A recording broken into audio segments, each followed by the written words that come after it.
राई का पहाड़ नहीं बनाना। देखिए, ये भी एक साइकोलॉजिकल प्रॉब्लम है। अभी हमें लगता है ना कि ये तो छोटी बात है, जैसे किसी ने अगर ज़रा सा आपको ऐसे कर दिया धक्का, हल्का सा पीछे किया कि ज़रा 1 मिनट हटो, हमें आगे जाना है। आप कहेंगे इसने तो मुझे धक्का दिया है, इसने तो मेरा अपमान किया है। इसे क्या बोलेंगे? पहाड़ बना देना। बहुत बड़ी बात हो गई। और कुछ लोगों को तो बड़ा मज़ा आता है चुगली करने में, ऐसे चटपट करके बातें बताते हैं, इतने मिर्च मसाले लगा के कि ये ना इसकी इंटेंशन ऐसी थी, कल ना एक्चुअली ये बात हो गई थी, तो उसका उसने ये बदला निकाला है। तो तरीका बड़ा अजीब था, लेकिन इस तरीके से मेरा अपमान हुआ कि दूसरे को ये लगे कि जैसे ये तो नॉर्मल चीज़ थी। तो आप ऐसे बात को घुमाते हैं, यानी कि मन इतनी चालाकी चलता है, इतने चाल चलता है, हमें खुद फंसा नहीं होता, हम फंस जाते हैं मन के जाल में। तो ये भी धीरे धीरे करके एक बड़ी प्रॉब्लम बन जाती है।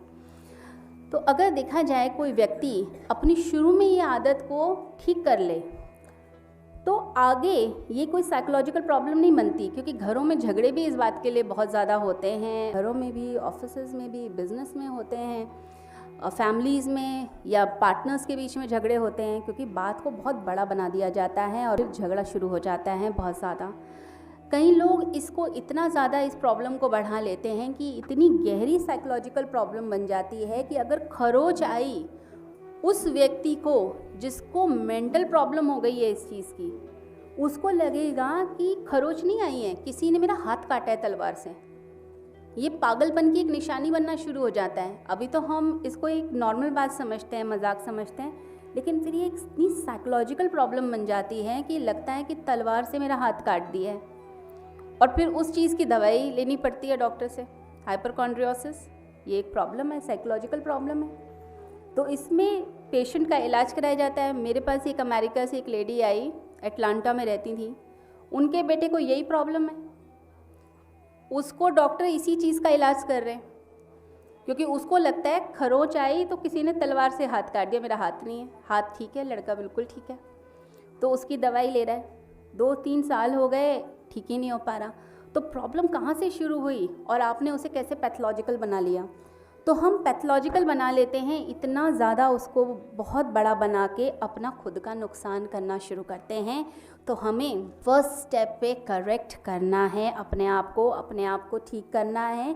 तो कुछ भी हो जाए चीज़ को एक तो लंबा नहीं करना, दूसरी बात यह है कि हमें क्षमा करना है। क्षमा सबसे बड़ा धर्म और सुख शांति के लिए आपके लिए एक तरीके का डोज है, बूस्टर डोज है। अगर कुछ बात हो गई तो हमें क्या करना है? हमें क्षमा कर देना है।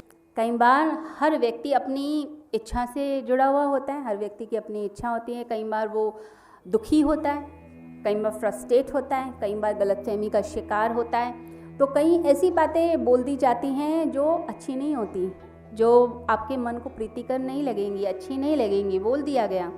लेकिन अगर आप भी उस बात से भड़क कर और ये सोच लेते हैं कि ये तो बहुत बड़ी चीज़ हुई, अपमान हुआ, मेरे साथ इतना बुरा हो गया, मेरे साथ तो हमेशा ही ऐसा होता है। तो कुछ लोगों की ये आदत होती है कि मेरे साथ ना हमेशा ही ऐसा होता है, हमेशा ही मुझे ही सुनाया जाता है, मेरे साथ ही बोला जाता है। क्यों?